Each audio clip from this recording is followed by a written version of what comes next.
Today we continue with our class laws of Tzedakah Maaser. And we start with Sefer Shmiras Haloshon, which is in topic silence, the Gossipmongers. Okay. It is proven fact that to restrain oneself from speaking and listening to Lashon Hara is difficult for only the first few weeks. As others come to realize that the individual will not speak or listen to Lashon Hara, mockery or other forbidden speech, they will refrain from relating such a talk to him, and will peddle their wares, double quotes, elsewhere. They will come to understand that such a talk does not raise any esteem, their esteem in the eyes, in this man's eyes. To the contrary, he considered them nothing more than gossipmongers and scorners. He will hardly have to guard himself from hearing Lashon Hara, for the gossipmongers themselves will avoid telling their stories in his presence, lest he belittle their words before others who are present. So that's a recipe that we always try to recommend to people. Right? Meaning, make yourself stronger and say, I'm not interested. Okay. So let's do from the beginning. We're going to explain. It is proven that the fact that to restrain oneself from speaking Lashon Hara is difficult only for the first few weeks. So, for example, until now you were speaking, and people are going to find offensive, like maybe for a few weeks you're not interested in what they say, but as it says, it's only a few weeks. Or another advice is just go to different place where people do not know you and you are new there, so you can start from the day one, and that's how they're going to accept you. Okay, or just survive these few weeks. Okay. As others come to realize that an individual will not speak or listen to Lashon Hara, mockery or other forbidden speech, they will refrain from relating such a talk to him. So meaning that there is no customer. I'm not interested. I want to tell you what happened yesterday. I'm not interested. Okay, it's probably Lashon Hara. Whoa, you suspect that I'm going to say Lashon Hara? Yeah, I do suspect. Okay. And person would turn and leave. Okay. You understand? So a few times we do it, and these clowns are going to leave us alone. Okay? Lashon Hara, mockery, or other forbidden speech, they will refrain from relating such a talk to him. I mean, I'm not receptive, right? So like, well, what's the point? And will peddle their wares elsewhere. So they're going to, unfortunately, to somebody else, to their next victim, but we're not going to be victims and accomplice to a crime at the same time. They will come to understand that such a talk does not raise their esteem in the man's eyes. So as we said before, what is one of the reasons why they trying to share their news, to show you that they consider you something, and they want your advice. And I know the clown and said, I want to hear this. I want to hear what you think about this and this. And almost all of the people, they fall for this trap. So they would listen to whatever these guys say. Oh, somebody is interested in my opinion. Right, so that's this very clever, very sneaky person. So he said, I want to talk to you one time. I said, I'm not interested. Okay, that's it. So I told him the second time, and he said, am I forgiven for not telling you? I said, yeah, you're forgiven. Whatever you're planning, just leave it for somebody else. I'm not interested, because I know that how the person behaves. Like to say that he suddenly changed, okay, I have not noticed that he changed. Okay, so it's very interesting, right? So, and since this guy comes maybe in somebody else's eyes, he's a very important man, but in your eyes, he's a Lashon Hara speaker, right? So he does not want to be degraded, right? So, just from your look at him or at her. It's very interesting. So to the contrary, he considered themselves nothing more than gossipmongers. So it's not like your friend that is going to. So with other people, he feels himself like he's a friend who is sharing the news. But in your eyes, he's a gossipmonger. That's a huge difference, right?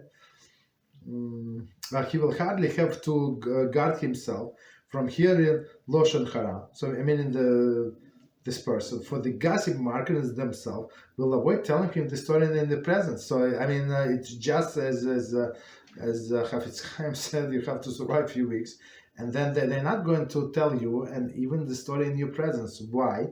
Lest he belittle their words, right? Make a fun of them, of the these scoffers, right? Their words before others who are present.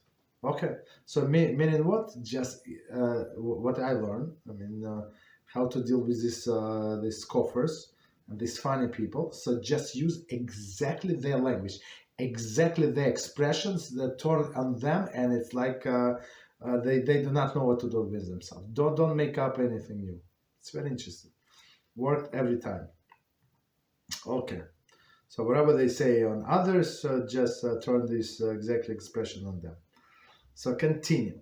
What is needed if the initial firm resolve to acquire this sacred quality?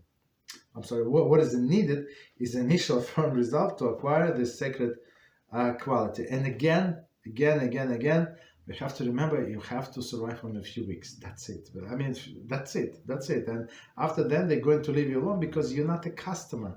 It's like the guy is selling cars, right? He's calling a person to sell a car. He said, you pick up the phone. He say, I'm unemployed. Can you give me a free car? Guess what? He's going to hang up. He's never going to sell you again. People selling vacation. They call me vacation. Say, you know what? If you give me a free vacation, maybe I'll go. He's right.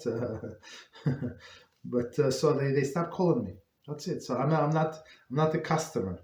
You understand? Okay.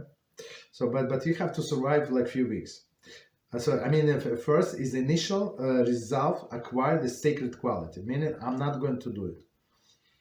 Even if I'm going to get embarrassed, if they're going to get insulted, if it's my relatives, my friends from previous life, does not make any difference.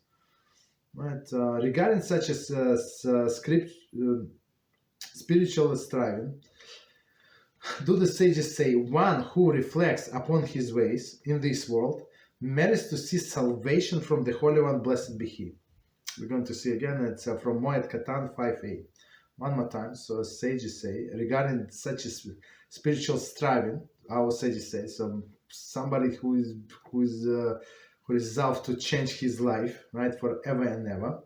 One who reflects upon his ways, like meaning reflects on the ways and decided that that's it, I'm going to change in this world, right? Of course, that's all we can do. All of the changes are only in this world.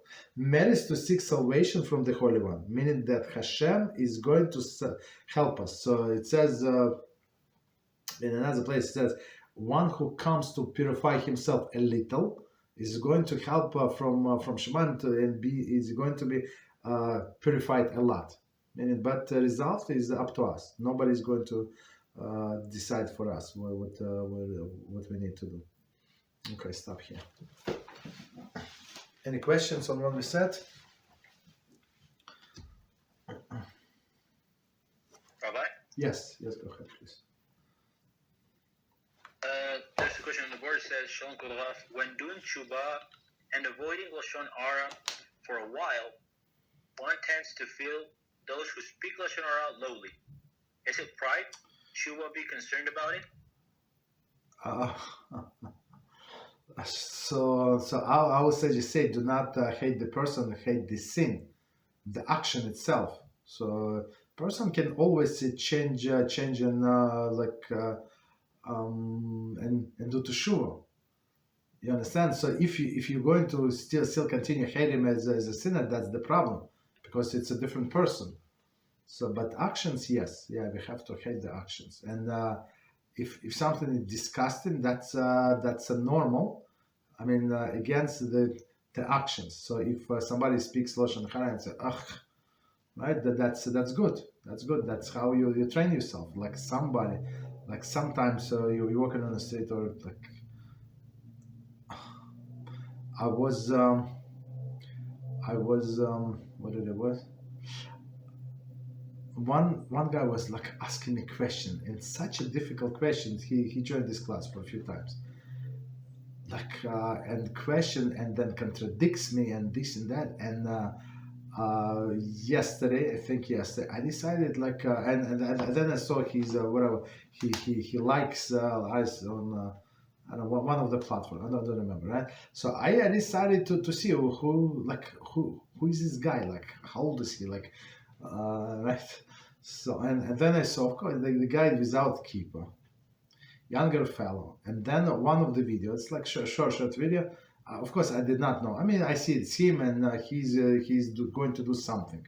So, and he's going to test some Coca-Cola. I don't remember, whatever, some new one. I don't drink this garbage. Okay, but some new one. And he does the introduction. I'm going to taste, and there is his friend like sitting on the side, and he said, let's see. And he opens Coca-Cola and start drinking without blessing. And this video from, I don't know, from a few months ago. And he asked me such a complicated question. It's unbelievable. You understand? So it's not like he did the blessing before, and something like he did the introduction. There's a table, and there is he said we just got from the store and bought this Coca-Cola Starlink, whatever.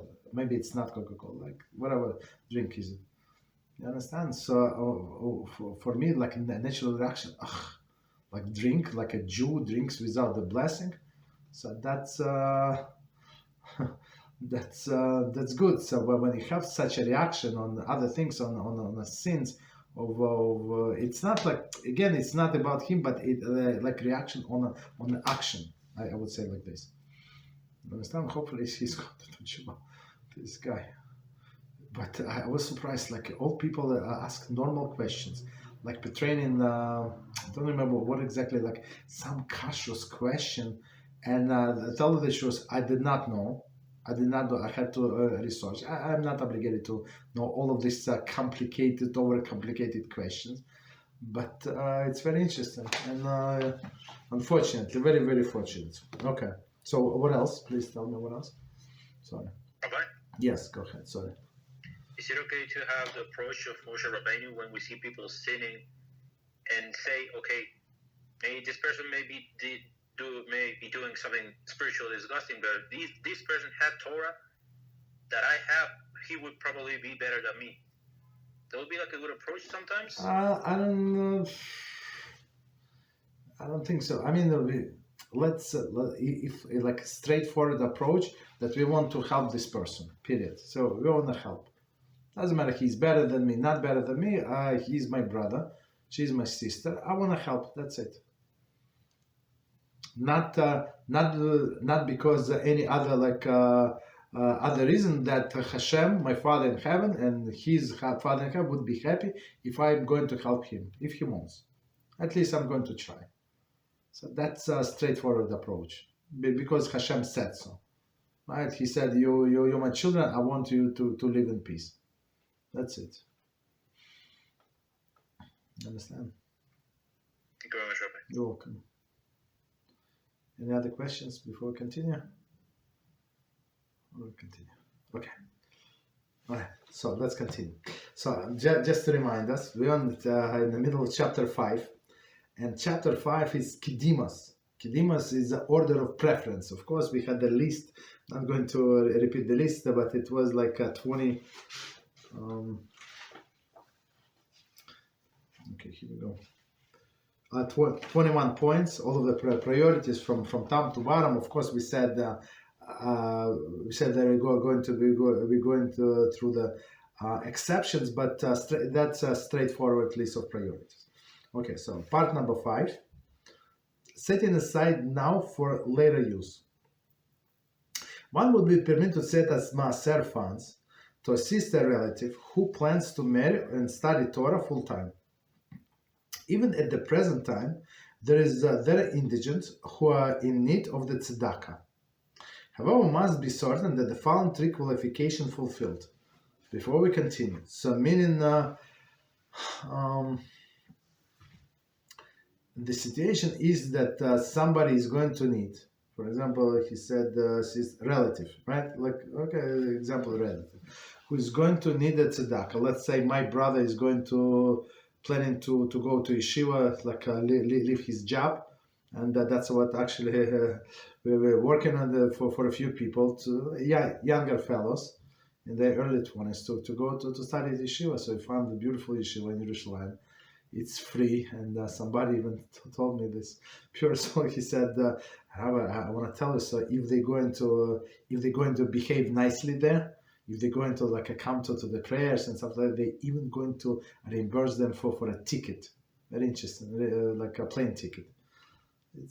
How can you go around with free food, like he said, good food, good standing in Yerushalayim, Leib, I'm not sure where the issue is. That doesn't make any difference. And plus some money, and they're going to reimburse you. So of course I'm working on people to go there, right? So of course maybe he needs some expense, pay for some expenses, whatever is it.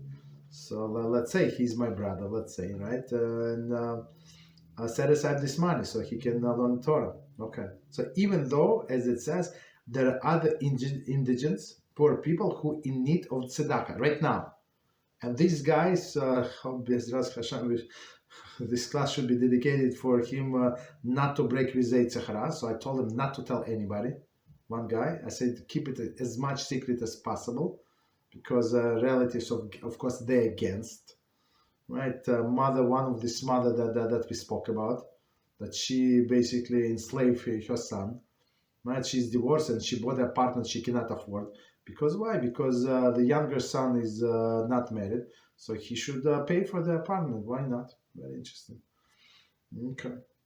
So, but however, one must be certain to fulfill three qualifications are fulfilled. Number one, his relatives must be eligible to accept Maaser funds at the time they are given to him. So meaning that he's a pretty poor person, like this guy. He leaves his job and goes. I don't think people in their early 20s, they have a big savings they can live a few years old. I don't think so. The guy is not struggling. He has a job, stable job, but I don't think he has any savings. Okay, so meaning that the person must be eligible to accept Maaser. Okay, number two, the relatives must presently be of a marriageable age. Very interesting. So now we said that marry and study Torah. Who plans to marry and study Torah full time. Okay, so meaning here we're talking about this specific example, not whatever I gave, but this specific example in the book, that he wants to go to kollel. So as we said, that to support somebody in kollel whose profession is going to be Torah, that's a huge deal, right? Okay. So of course the wife cannot work all the time. So she's pregnant. She's with kids. So okay, so somebody has to pay. Okay, a relative must be presently in manageable age. So if he's in 17 years old and he decides to go to yeshiva, so it's not exactly. Usually people don't get married at 17 years old, 18 years old. Okay, a little older, yes. Okay, and third one. One must separate and remove Maaser money from, that's one of the very important, one's possession. There is open separate account for the money. One should also not use more than half of Maaser funds for relatives, as will be explained. And this is the big one. And I had some people over and over again, so they want to do tzedakah and they struggle and stuff like that, and I told them, don't okay, so I know the situations, so I told them, one specific family, you're not obligated to give tzedakah, so whatever you do, so just spend on kosher food, and that's it. So don't starve your children. Don't do all of this craziness, right? So you're not obligated to do tzedakah. And then they would tell, yeah, we set up tzedakah, and we want to be part of it, and this and that. And guess what? After a few weeks, they say we spent all of the money, all of the tzedakah, all of maaser. Okay, I said since you poor people, you can count as you gave it to yourself, but it's not proper. Like if you decided to give tzedakah, I mean for all, not this family but other people. So give it right away. If you cannot trust yourself that you're not going to spend, so that's you must give it right away. So if you find, if as the author say, you have a separate account, so this is my account and this is tzedakah account, there is no problem. Right, as I said, there's people, but I'm not sure if it's in all of the banks. In my bank, like you can have multiple accounts that they're all free. So I mean, once you open one account, so you have a multiple account. You can of course move money from one account to another. I mean, I think it's for convenience, right? They charge exactly the same amount for one, or I'm not sure up to how many, maybe 3 or 5. Okay, so this maaser is the best.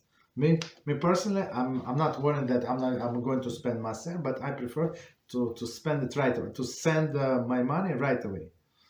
Okay, but if person is not sure about himself, don't do it. Okay. Since setting aside money for later tzedakah use, result of withholding maaser funds, a Rav should be consulted. Right. And plus one more thing, as they say, a person should not spend more than 50% for the family, right? Because it's not right. Of course, there is exception. We're going to talk about exception, but as a matter of rule, we should not. Like, of course, we have rich relatives, and others are not so fortunate. They don't have anybody to help them. So if we're going to spend all of the money on the family, so what about other people? Next part is number 6. Any questions on what we said? But this part number 5. Okay. So next one, priority list subcategories, of course. Within each priority list, there are subcategories. This help one to determine how should receive tzedakah if there are poor people with very needs. For example, if 2 indigent from the same city are in need, how do we prioritize them? So now, like, of course,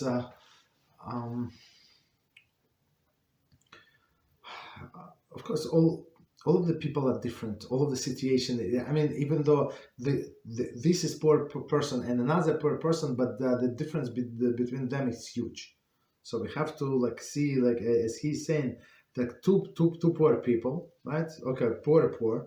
That's good, right? And then from the same city, right? So, and I have only limited amount. I'm not a rich person.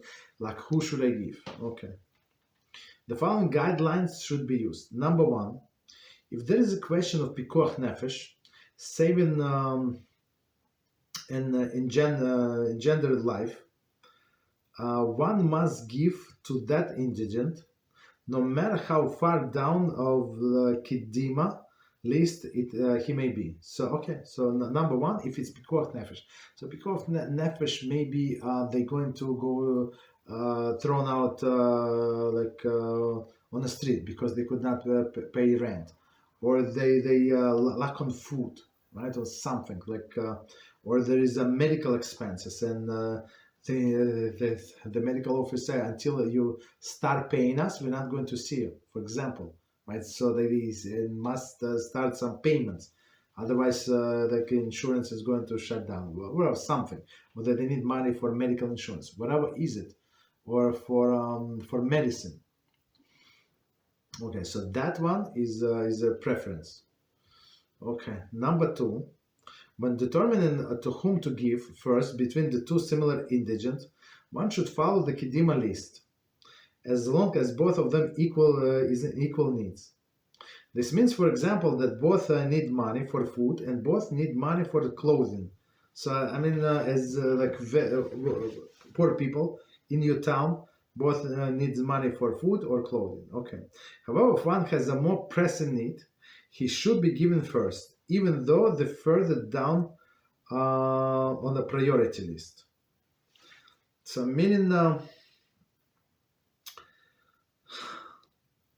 so we have to, you see, like, in order to find out this a pressing need is not pressing need. So, like, from all of this that we said, we have to understand that we have to do like some kind of investigation. We have to ask questions. But just on a side note, if you ask all of the question and do not give anything to that person, it would be very, very offensive, very offensive. You understand? So this person would be upset very much. So why did you ask me all of this question? So if you could not help, just tell me, right? I cannot help you. That's it. I understand. I would go to somebody else. But if you ask me all of this question, I expect you to give me some money. You understand? So it's just practical advice. If you ask all of these questions, if you want to get involved, so you have to give minimum, whatever, but you have to give. You cannot just ask the question and say, based on this kadima list and based on your answer, I should give to another person. I mean, majority of the money should go to another person, but you should give to that person as well. Okay, continue. Therefore, an indigent from your city is in need of money and clothing, and the indigent from the different city in the need of food should be one should give to the indigent who needs food first, since the need is more pressing. So one needs money and clothing in your city, and the one as we said, on a different priority, meaning needs on food, right? So food is like it's much more urgent than clothing. Okay. I mean, if you look at it practically, so it's much easier to get clothing, like even used clothing, right? Than to get money, to get food. Okay, like practically speaking. So people can donate. Say, oh, you know what? I actually gain weight. I'm now three size bigger. So you know what? I actually when before that I was your size. Here we go, like suits and pants and I don't know, shorts, all this ties for $500 or something. You understand? So it's like, so he would give for free, would be very happy. But to get money for food is not so simple. Continue. It is important to note that the above only applies when both indigent are not relatives. However, if a relative is in need, he takes precedence. Even for non-compelling items. Let's read this again and we're going to explain. It is important to note that the above applies when both indigent, not relatives. So whatever, one is your city, one is a different city, in your city need the clothing and money, and then the other city he needs only he needs food. So that's clear. So whoever is the most pressing is food, right? But if somebody is with your relatives, right? However, if a relative is in need, it takes precedence even non-compelling items because it is a family, right? And it is true, like somebody asks, us to see if we can help, and we know that this guy have a very rich family, like. I mean, unless they say no, but this person said no, I cannot go to my family, and because he was trying to protect the dignity of his family, he cannot go to extended family, to the uncles and aunts, because they would think of me lowly. Understand? That's unfortunately the situation. But properly, the family should care about each other and support each other. Right? Then it takes precedence. Therefore, if one's relatives is in need of the clothing, and someone else is in need of the food, one should give first to his relative, even though it is less urgent need. Exception, of course, in the case of pikuach nefesh. So if he just needs food, he said I need food, but that depends on where do you live in the world. So in some countries, people do not die from hunger, from starvation. They can get they can get by, right? So not too far from me, there is an organization. I don't remember what is it, like pantry class, whatever they call themselves. So Chesed Pantry, I don't remember. So they come to my shul to collect money, and basically whatever person, like poor person comes, so he just comes, she just comes and takes whatever they need, all the canned foods, other foods. It's very very, very good organization. Okay. And so to say that you can die from hunger, not exactly. Maybe they did not going to have meat for that person, but other foods, like canned foods and others, they would have. Okay. So again, the exception is pikuach nefesh. If it's not pikuach nefesh, so just money for food, maybe it's not that urgent, so he should help his relatives. Okay, continue. But again, as we said, not more than 50%, or we're going to say. Okay. Number 3, if man and a woman are from a same category are in need, one should give to a woman first.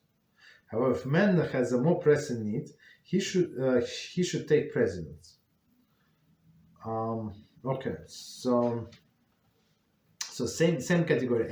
Everything is the same. So we give to woman. Why? Right? Because we care about the woman's dignity. So she should not be on the street and asking for money. Okay.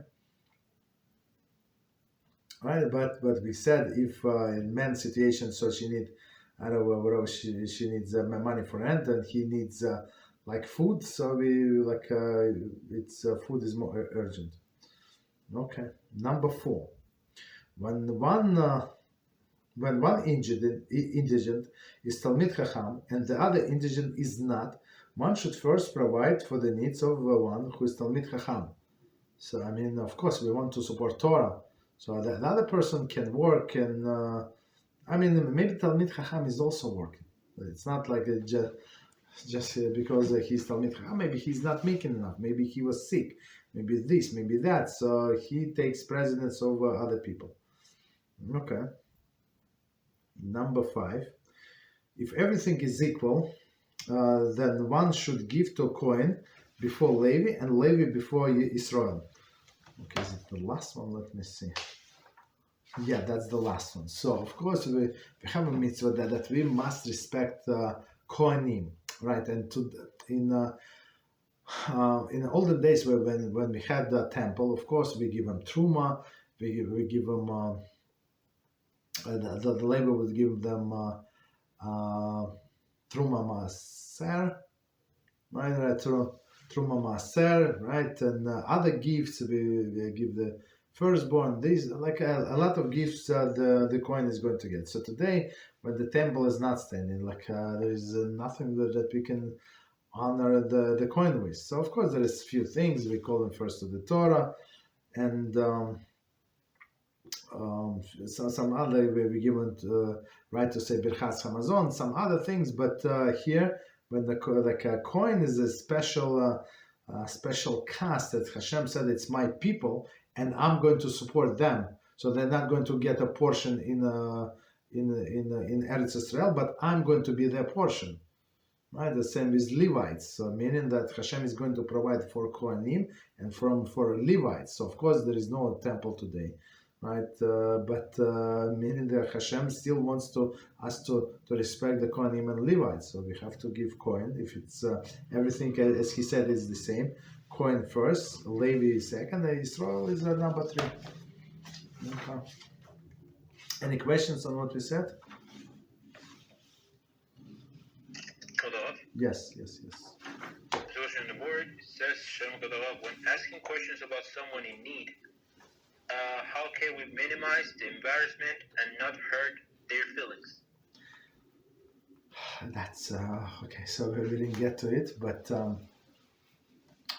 we're going to say that that reward for giving tzedakah, don't remember. It's from if person properly gives tzedakah, so he can get. I'm just go from memory. 7 or 8 mitzvahs, like rewards, different rewards, and like when it's the highest level, and the lowest level is one reward, just technicality that he actually gave the tzedakah. So and the one who gave, it's not that who gets this 8 or 7 rewards. I don't remember exactly the number, right? So it's not like he gave the most. It's not, but his attitude to the poor person, right? And it says like even if you give minimum, but you try to encourage him, right? You try to hear his story. And sometimes some people just need to spill their heart, just to tell them their story, and somebody just listen to them and care about them, right? As I heard, and I actually watched one video yesterday, and it's like unbelievable, like short video, non-Jewish video. I don't know how it got to me, but it was this like homeless person, all the tattoo, like guy with sitting on a bench, like this time in the fall, like it's cold, like homeless, and so somebody comes to him, films him, and said, "Look, we're not from here, so we're trying to get home. Maybe you can give us a few dollars for a bus. We're trying to get home." Apologize and stuff like that. And the guy said, "Look at me. I'm on a seat myself. What money?" But he said, "You know what? But I can give you whatever I have." And he puts the hand in his pocket and give some change, whatever change is, less than $1 probably, and gives everything to this guy. Okay, he said. The guy said, "Thank you very much," but he said, "No, you're not. Take it back." And he takes back, and he said, "You know, I'm going to give you $500. I said, "500? Why? For what? You said that you need money to go back." He said, "No, I'm going to give you $5 because you actually have this mercy on me, on the strange people, and you were able to share." So and this guy, like they ask him like questions, how you on the street, this and that, and he was so touched from from somebody who cares about him, about this homeless person.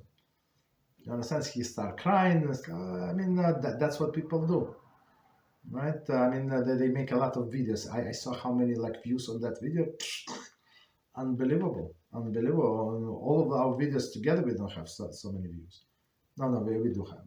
We have more, but whatever. Doesn't matter. Right? A lot.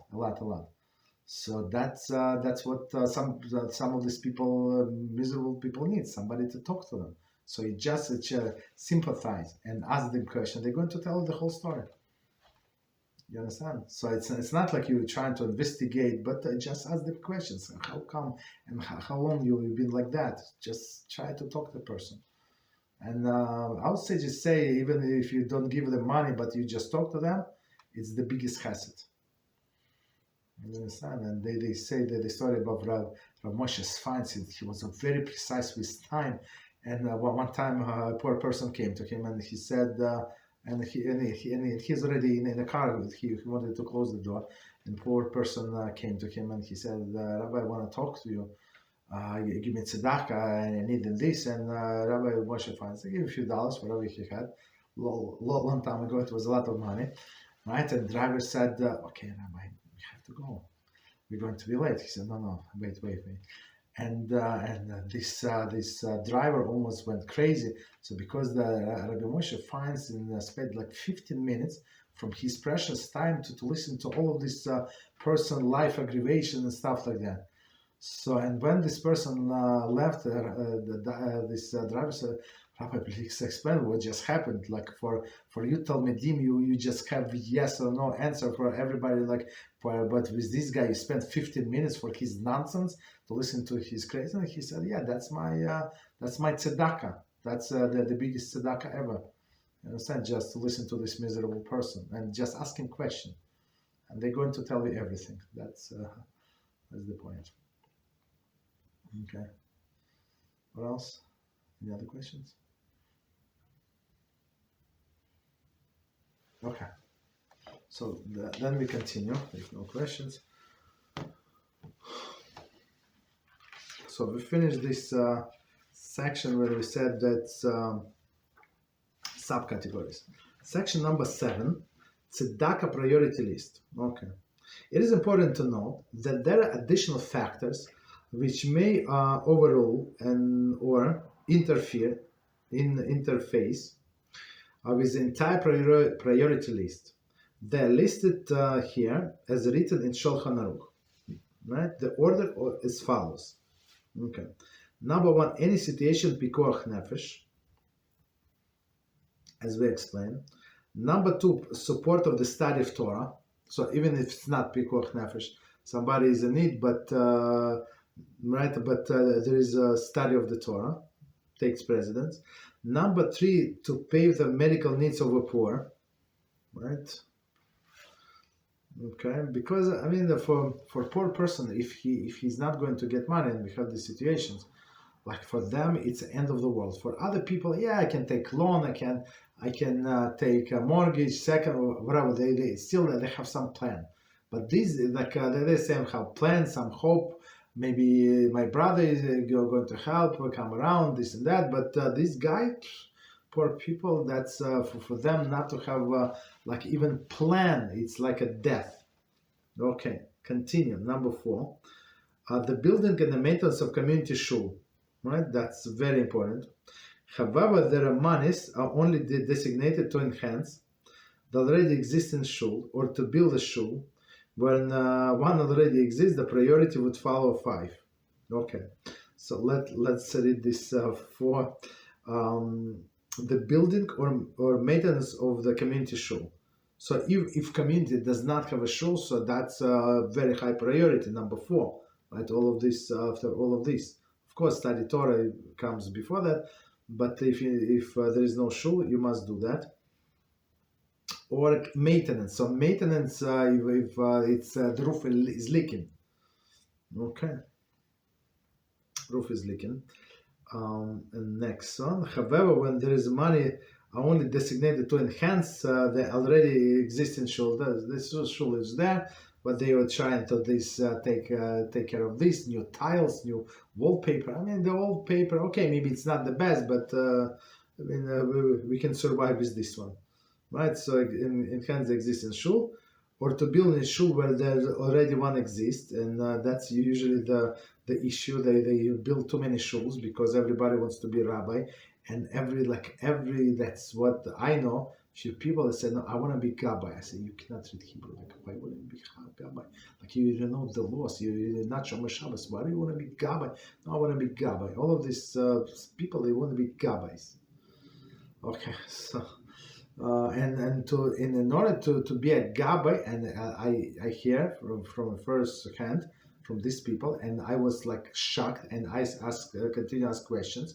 Right, because these gabbais were ready to build a new shul and to build almost a new community in order to be a gabbai.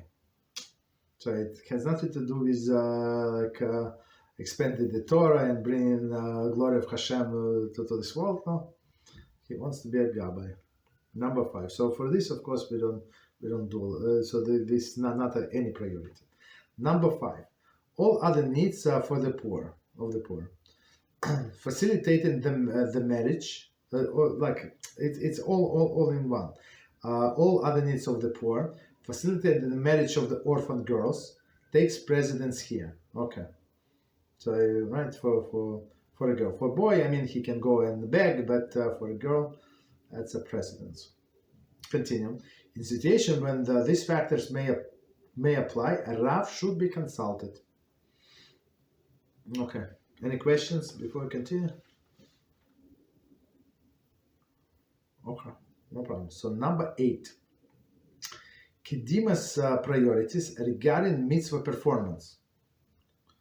it is interesting to note the halach of Kidimas priorities is not limited to giving tzedakah.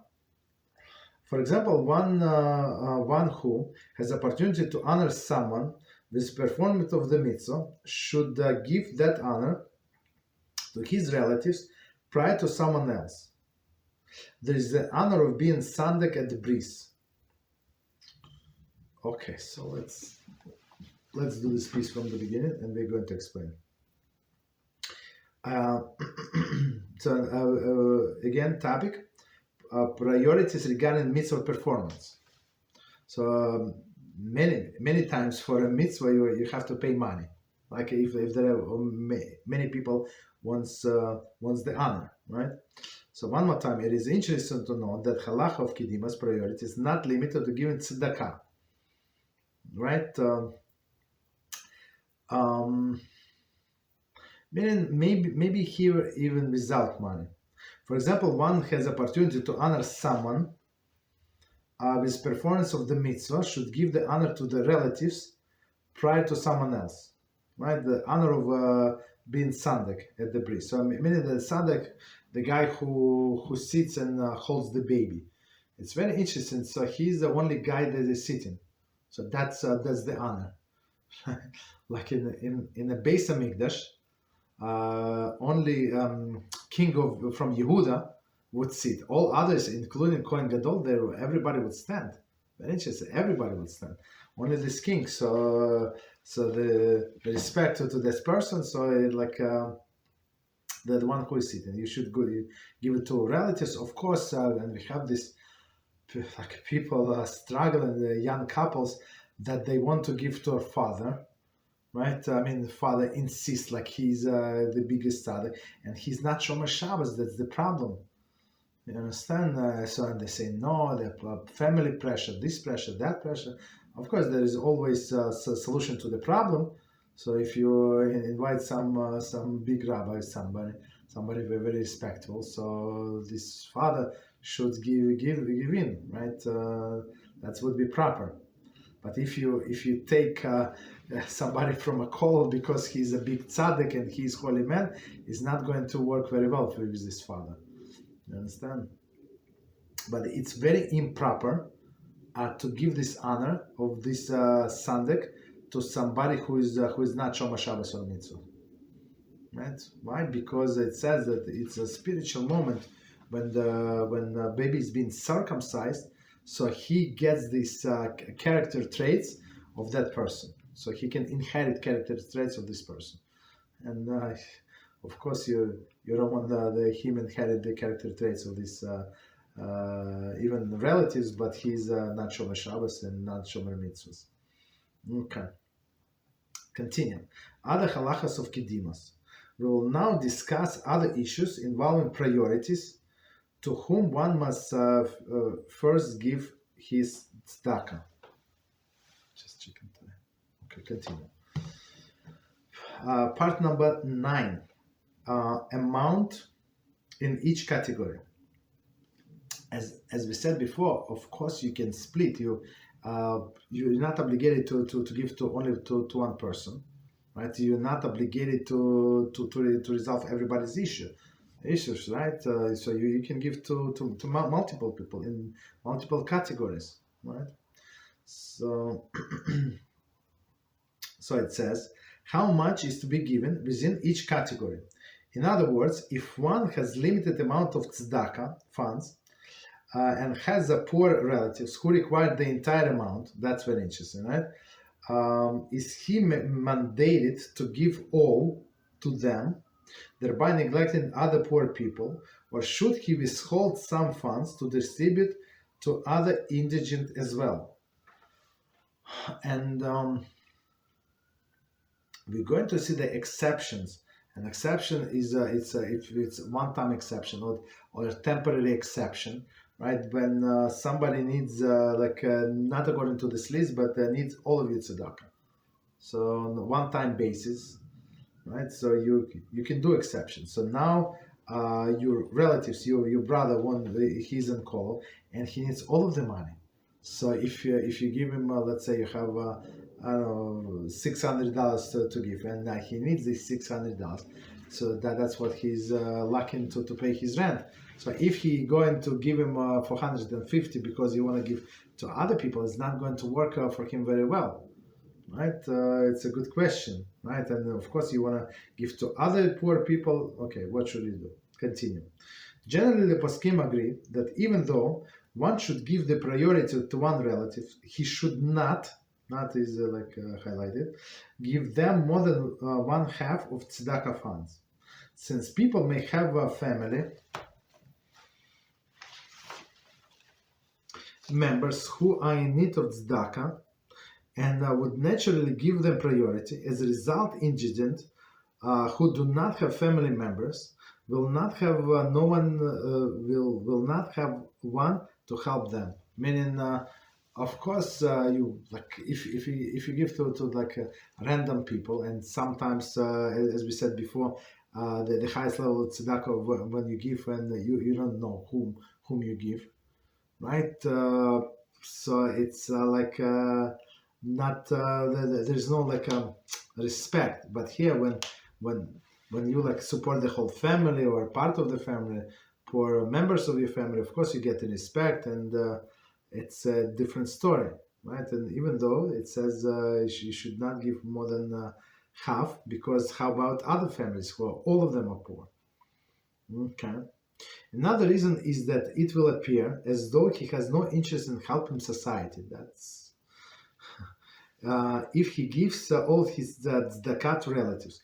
Of course, people do not know whom you give the money, right? But when you care about the whole nation, not only your family, that's more proper. So I mean, of course, we're going to see the exceptions, but that's so far our rules. Okay, so maybe we have time for last section, and we stop. Okay, so exceptions.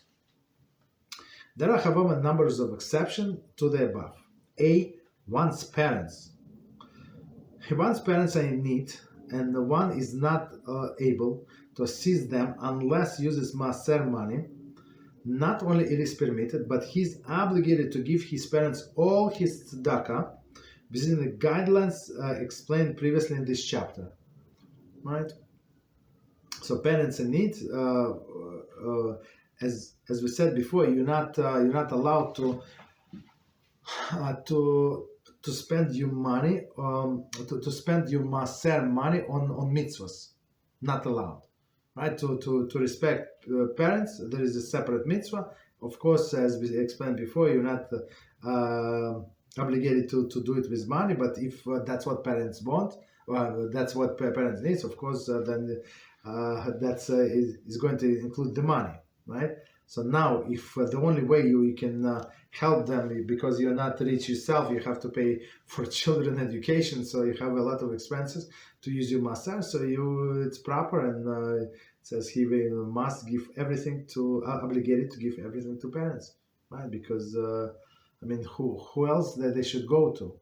To the neighbors, to the charity fund, if they have a son and daughter. Okay, maybe daughter is not a good example, but son for sure. B, relatives in a great distress.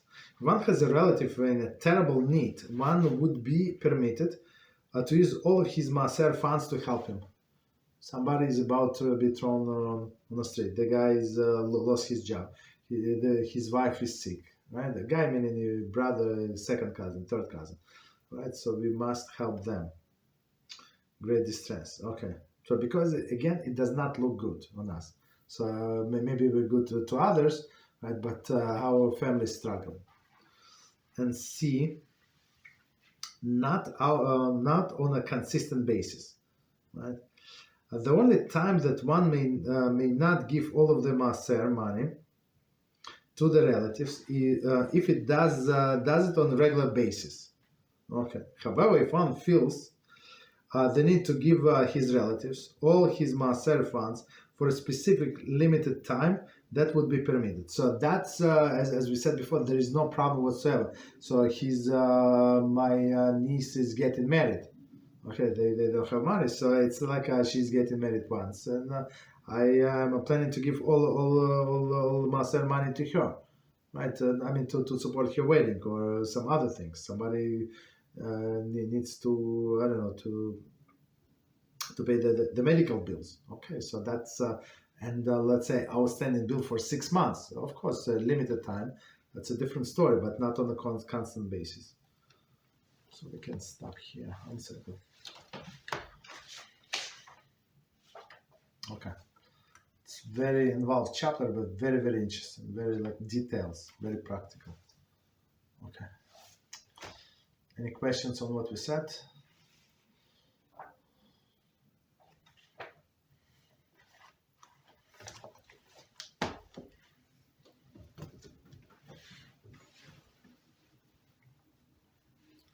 Or we can go with question on any topic. Go ahead, Daniel, please. Thank you, Rabbi. Yeah, we have a couple questions on the board related to the subject. Okay, first one says, Chag Hanukkah Sameach, Shalom Kol Rav. Walmart sent me an Xbox that I did not order. After contacting the customer service, they asked me to keep the item and they say there's no way to return due to their system maintenance. I have no use of it, and I am worried that if I sell it or simply dispose it, it would cause others to sin. Could Kabbalah Rav guide me how to deal with the situation? Okay, so there are two parts of the situation. So let's start from the first one. And so person did not place an order, right, and received something. Okay, and try to return, and other people say, not now, we don't have time, and it's not going to work out. So basically, like even though we're obligated to return the lost property, but it's only to the Jews. To non-Jews, so if they we're not obligated, but it would be, if you want to do a Kiddush HaShem, would be proper. So whatever person did is for sure Kiddush HaShem. So I will always say, and even like I would say I'm a religious Jew. That's our religion. We're obligated to do that, and all of them get impressed, and we have chit chat. Whatever is it, right? Sometimes like it was few times when deliver the box to somewhere else. We order something from internet. They deliver to something else. And you call the customer service. It says on the internet that it's delivered. So you call them and they say, no, probably delivery to their own address. So, okay, so what do you want me to do? Is that to go and see maybe your neighbors have. Okay, I'm not going to check knock at the door at every neighbor and ask them. You understand? So, okay, if neighbors have it, so I give them 3 days, 5 days, so, and then I call back and said, nobody came back, no cake, nobody came to me. Like usually when somebody delivered me somebody else's box, I would bring leave it on the step, knock at the door, like give it to their hands, how do I know? Maybe it's something expensive. How do I know? So that's what neighbors do. But there is some new neighbors, and the box was sitting on their porch for 3 weeks. They did not say because it was heavy, whatever. So they sent me replacement. So, and 3 weeks later, I saw the neighbors and said, "Oh, by the way, I have your box." I said, "You serious?" I said, "How long?" He said, "Yeah, maybe 3 weeks." Yeah, it's heavy, so I did not see you. Like, not see you? You can knock on the door, like ring the bell. Somebody is expecting something. You did not see me. All of this. New people on the block, basically, right? So I called the customer service and said, "That's the story." So I said, me personally, I don't need 2 items. What should I do with that? And they say, send it back. So I prepare. Said, but it's heavy. So and they sent the guy, and he picked up the box. You understand? So and explained. I had to do that, all of these things, because I'm a religious Jew, and explained to this lady. She was amazed. It took me extra 3 minutes and extra efforts to schlep the box from this neighbor to my apartment, so the delivery guy would pick up. right? That's and they were amazed. So in their mind, it's going to be that religious Jew, like everybody, the insurance already paid them, right? The insurance already paid that they lost the box. So most of the people would not call with they would keep 2 items, right? So in this case, person called, that's it, right? You did due diligence. They do not care. They do not care. But to give this Xbox to somebody else, that's the second part. For sure, it's destroying somebody's somebody's Olam Haba. So can it be used for some productive, not the destructive way? I don't think so. Maybe I'm not an expert in an Xbox, so maybe it's better to just to destroy it, and that's it. So nobody would get it, and just destroy it, and that's it. Like smash it somewhere, like with a hammer or something.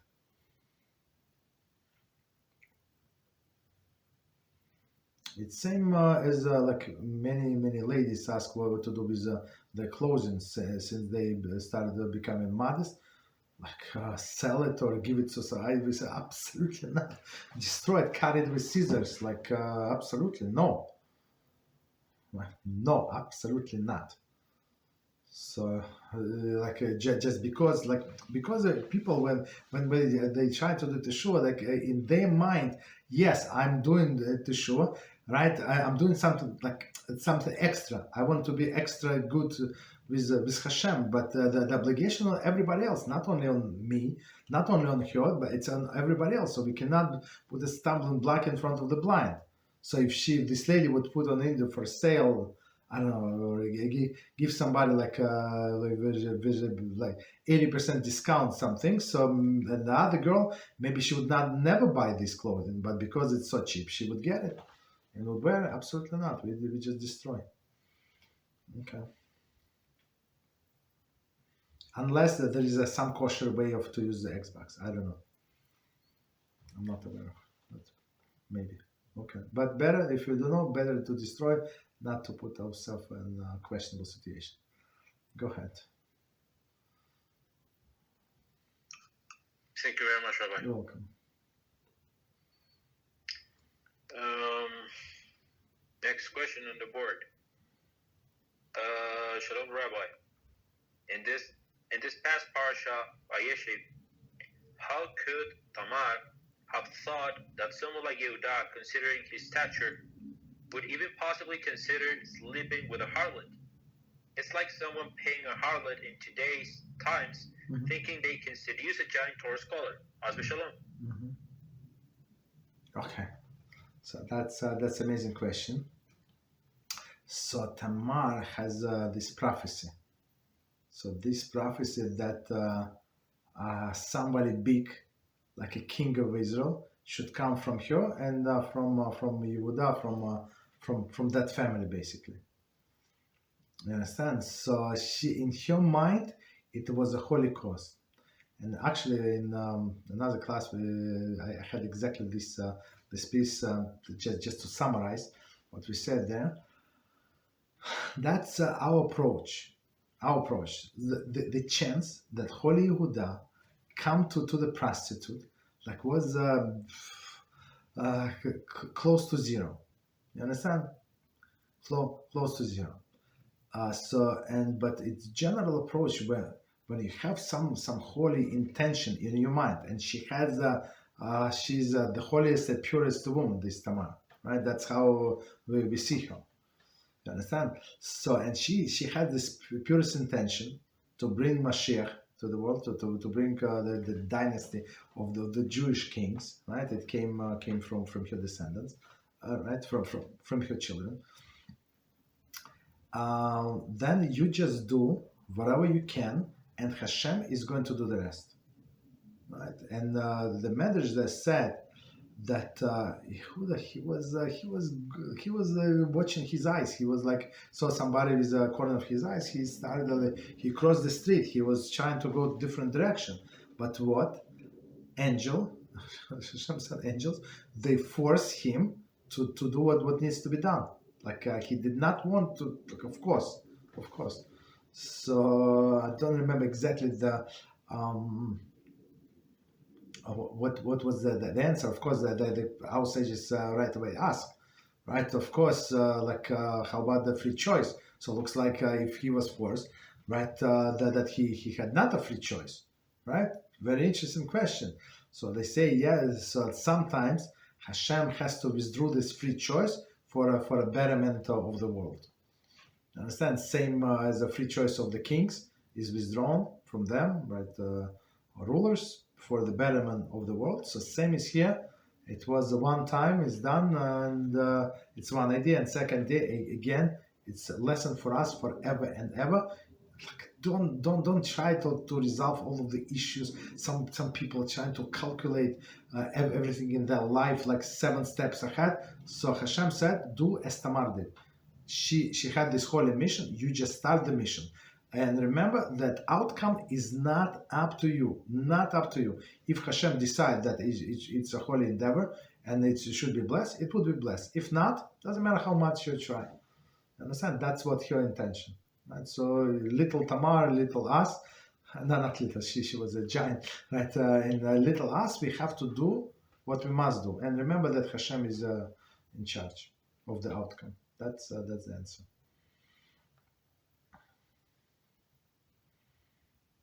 Thank you very much, Rabbi. You're welcome. There was a question from all the way from last week on Q that I forgot to read. Okay, go ahead. Sorry. It says, Shalom Rabbi, can we still communicate with a rabbi who lost his shirt to the world to come? Can we share to where?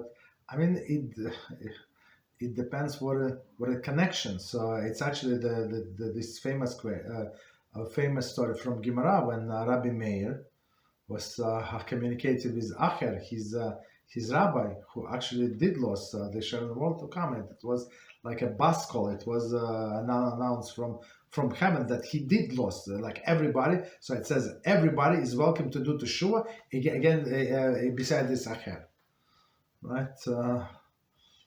Elisha ben Nevuah, right? So it's like, and Rabbi Meir, with his greatness, so he said that. So they say, Rabbi Meir, how could you learn from this? He's Acher, right? Acher means other, right? And he said, it's like a pomegranate. I suck the juice and throw out the peel. But with us is until like so that's story from Gemara. So now shifting to the question. So to say that somebody is lost his share in the world to come while the person is alive, so he did not did not lose share in the world to come. At least we do not know. So he might be Epicurus. That's for sure. And it says that we must avoid the Epicurusism and stand as far as possible for them. Right? That's a different story. But to say that somebody like lost in share in the world to come, it's like I would not make this statement. You understand? Because a person can always go like turn around and do teshuvah.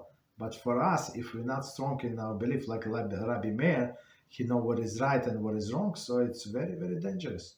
It's very, very dangerous for us. And in some sense, maybe it's for us, like putting a stumbling block in front of this blind, because he would need some unities. He would need some students to learn his Epicurus. That's the issue. Understand? So we're trying to stay away from these people. But to say that he lost the share in the world to come is far-fetched while he's alive. Okay. Thank you, Rabbi. Yeah, you're welcome. So, in regards to this, so the guy's like a sling tongue speaker, like I don't know, a machti and a rabim. Yes. Of high standards. Would it be like the proper thing to do to not even slightly closer to this person? Yes.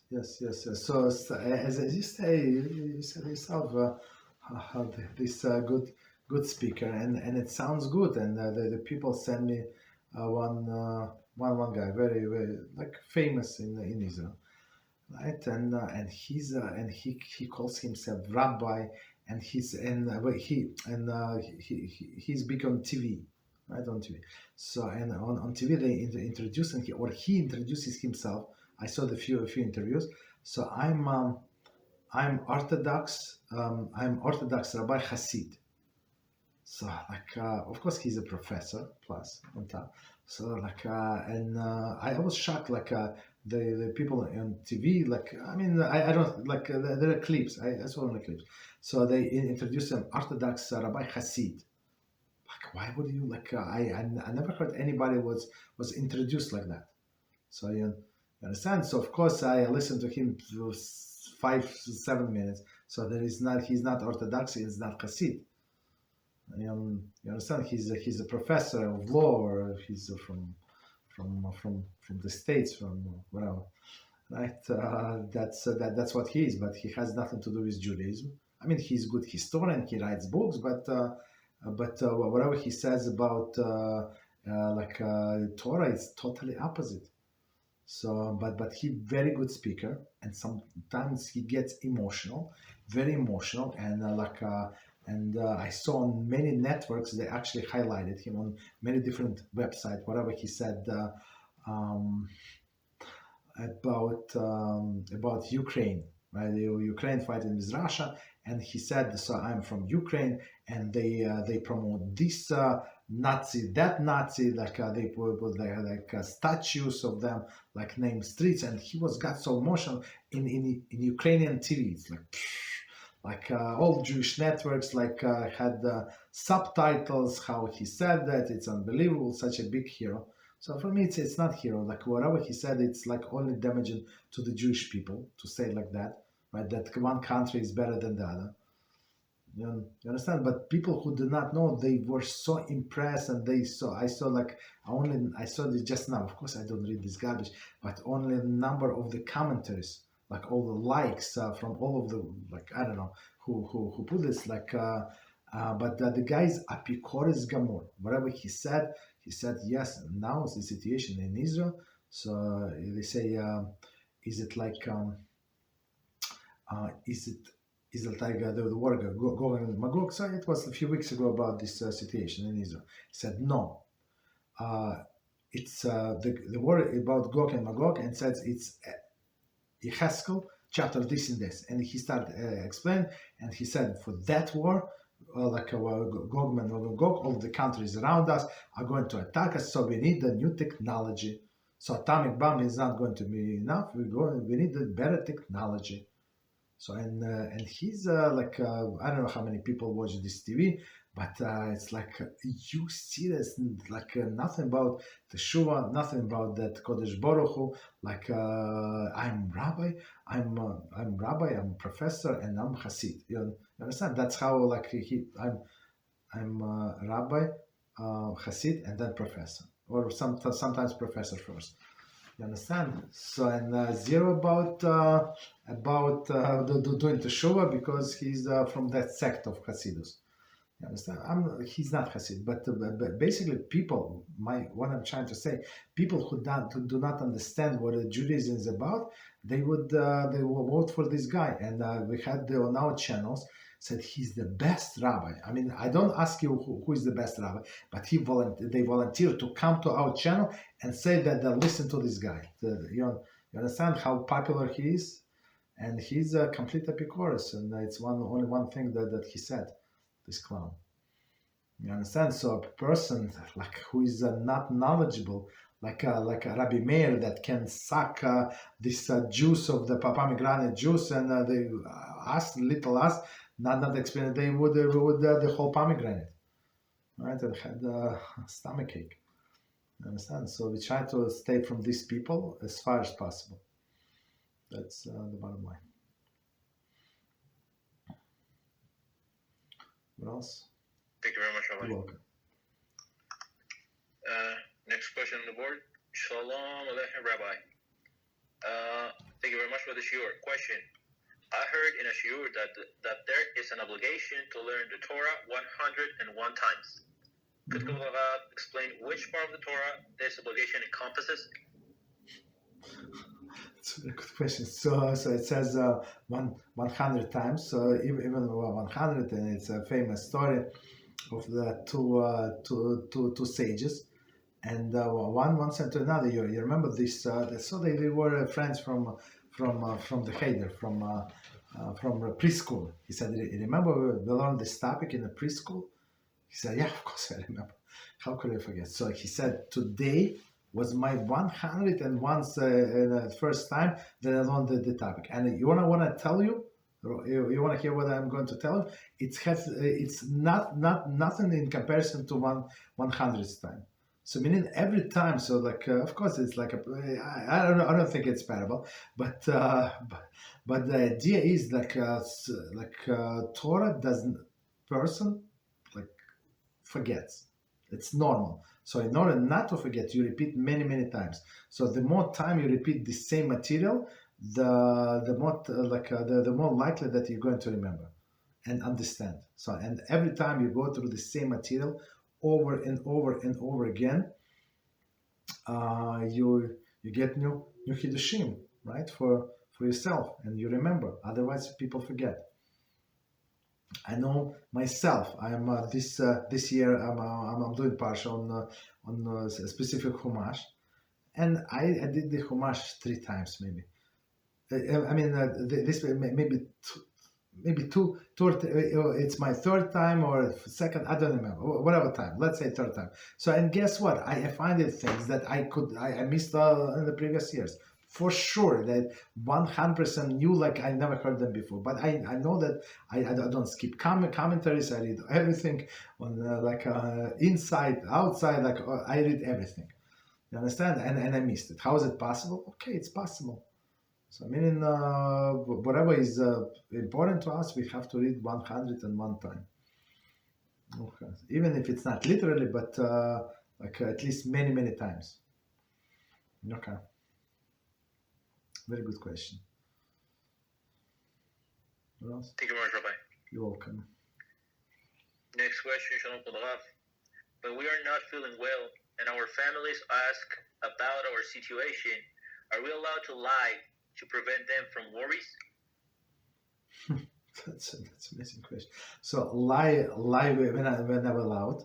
I mean, like a very exceptional situation for the purposes of the peace, right? But you can give some vague answer, right? For example, I would never tell my mother that I'm sick.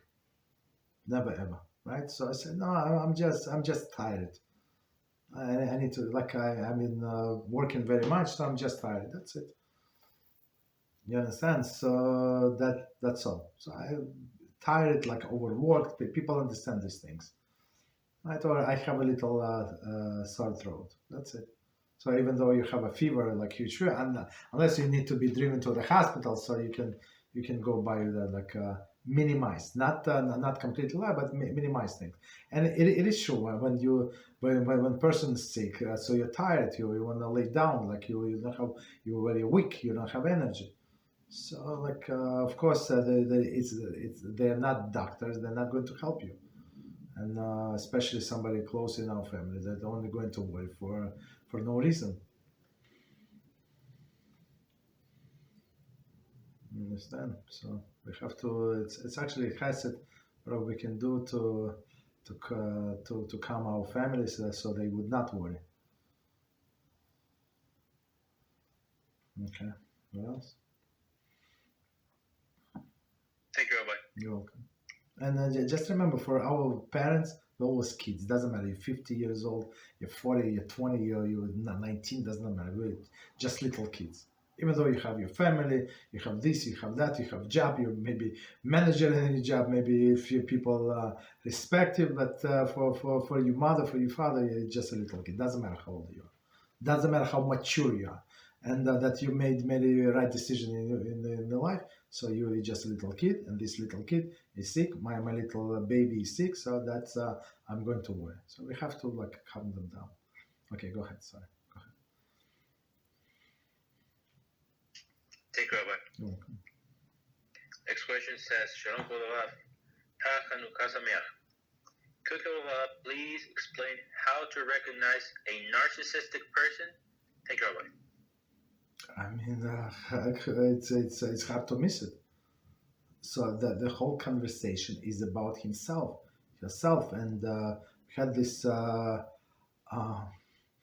girl that we were trying to help to get married, and so she said, so she went to this date, and the guy would ask question, like short question, whatever, and girls usually like to talk more, right? So usually then like smart Talmid Chacham, right, would ask a question, let her talk, like you just ask question to direct the conversation, right? But this girl, she was not talkative. I mean, the normal girl, not crazy, right? And she said this guy did not let me speak. So he was talking about himself, about his father, about his friends. He's going to Israel. He's coming from Israel. All of these stories about himself. She said, I hardly talk. So that's the first thing. And I don't know why she likes him very much. That's the issue. Okay, now I remember, like, why would she ask me like a simple question? So of course he was very impressive. He was like because he's narcissist, as we said, and then she was very impressed. I said, absolutely not. That's not for you. Like the guy is married to himself. Like you, if you want to be a slave woman, yeah, that's a good job. But otherwise, as a wife, he does not need a wife. I mean, he needs a slave woman, but not a wife. You understand? So the guy is like a guy or a girl is self-centered. So there is nobody else but them. So you ask them just few questions, and you see that how this pride is, how this self-centeredness is going to come out. Very simple. Unless they can give me like specific example, but these people, they cannot hide. So other people can hide, but these people cannot hide. So all of the conversation about them doing this and that and how great they are, like constantly. Okay. What else? Thank you, Rabbi. Yeah, you're welcome. So about this, is it actually, I don't like to say possible to recognize fake humility? Yes. Okay. That's so a person would ask you a question, but he only is going to, or she is going to ask you a question and hear you answer in order to speak. So it's like there's this clown that I refuse to talk to because he's scoffer, like professional scoffer. So he said, look, can I ask you something? I want to hear your opinion on something. Like such a humble guy. He is actually a professor. So I have allergy on all these professors. I don't know why. Maybe they're a good professor, like a normal professor that are also a little religious. But all of the professors that I know, they are very arrogant and very not religious people. Unfortunately, I hope they're the good ones. I hope. You understand? Maybe because they're in charge, but this professor is actually, he's in medical school in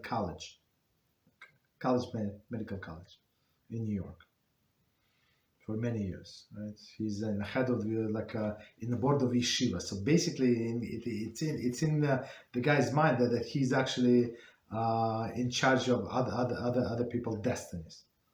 You understand? So that's the worst. Okay. So what else? So that's a fake humility, meaning, apologize. So let me just, so fake humility meaning that they're going to ask you a question, but the story is going to about around them. So like they give you two minutes to speak, in order for them to speak for 20. That's it. Yeah, go ahead. Sorry. Thank you, Rabbi. You're welcome. Our friend, I don't know if this is like a second part of the question, or perhaps our friend is clarifying something about the question. A friend says, when they react, their attitude goes from angriness, okay, and when people don't pay attention, they go depressed. Mm-hmm. Thank you, Rabbi. Yes, yeah. As we said, yeah, angerness, that's under the pressure, right? So, and then when people do not react, so it's about them. Again, they need attention. So that's a sickness. It's a mental sickness. When he needs so much attention. Of course, like if some in the family between husband and wife and with the children, of course you have to give attention. Your close relatives, your close friends, like of course family is more, but it's strange people and they require your attention and they want to talk to you. Like somebody said, now we can talk. It's good that I found you and I answer a few questions of that person. Right, and now we can communicate. So of course, I did not say I don't need to communicate. I don't have time for communication. But that person said, like, how are you? Stop it. You understand? I said, look, here's a link to our class. If you join, please, you can ask the question. But I don't need these personal questions. You understand? So this person, he needs this personal attention. So whatever they're going to ask you a question and they don't want to tell the story, I don't mind to listen to the stories. But personal attention, it's in a sense that they want like one-on-one communications, not question and answer what to do, but maybe they're going to hear you answer, but as a possibility. You understand? So that's the sickness. So we're trying to stay away from these people, because why? What are we like? The more attention you give them, the more they would require attention, and they're going to blame you in everything, right? Especially women who are soft-hearted, right? So these people, sometimes the women, like I know some women, they struggle so much because these people are manipulators. You understand? And this woman had to divorce this guy, I don't know, 25 years ago. Even they were married 23, right? But she cannot back here because he's a good manipulator that I need you and this and that. He does nothing, anybody. He's just a jerk, this guy. And it's very common, unfortunately. Very, very fortunate. Okay, what else? Thank you, Rabbi. You're welcome. So next question, our friend made the question about the rabbi who lost his share to the world to come says, can you learn Torah from a rabbi who lost his share to the world to come for what Rabbi Yaron Reuben Shlita said was New World Order ideologies and own beliefs are not from the Torah? Could you say what Rabbi Reuben Shlita said one more time, please? Yes. For what Rabbi Reuben Shlita said was the New World Order ideologies and own beliefs are not from the Torah. Okay. So can you learn from this rabbi who, first of all, why would you want to learn from a rabbi who lost? I mean, even in our opinion, let's say he's not. Or he is, like more likely that he is. There are others, kosher rabbis. Why do you want to learn from somebody like not kosher? I don't understand this part. But the New World Order, I mean that's like topic from Yitzhak, like how Yitzhak they trying to fight with us. So it says, no, you learn Torah, but this is also Torah. How many times in my life I heard this is also about some shtuyos, right? The also Torah. But I always ask these people, but do you learn actual Torah? Not also, but actual Torah? He said, yeah, absolutely. So I said, what is the blessing for this soup? Nobody knew, never ever anybody knows what the blessing for the soup. Of course, we learn it's a simple answer, right? But people get confused and for the soup, right? So we're trying to stay away from these people, and from this topic, like how this it's not one of the topics that is going to help me in my final judgment. You understand? So when person comes to the final judgment, is he or she is going to be judged how we perform this world, like how many mitzvahs we did and how many awareness we did. And if person did awareness, like sins, because he did not get to it, he did not learn, right? But instead of she was learning about New World Order, about the animals, this and that, I don't know, about all of these other things that not related to their job, like for a fun, like not related to the Torah. Like a person is going to be judged as all of these unintentional sins are going to be judged as intentional sins because you had time, but you decided that you want to watch TV, you want to watch, I don't know, Super Bowl, this ball, that ball, or hockey, or whatever they watch. You understand? Olympic Games, right? So you spend your time. You had the time. Hashem said, "You're going to say, I give you the strength, I give you the health, and that's how you used it, right? Instead of learning Torah, so it was a waste of time. You understand? So all of these things that you did not learn, even though you could have. So it's like you're intentional because you despise my Torah, right? And it's that's what we had this clip long time ago. So Hashem said that, I think it's in Yeshayahu or Yirmiyahu.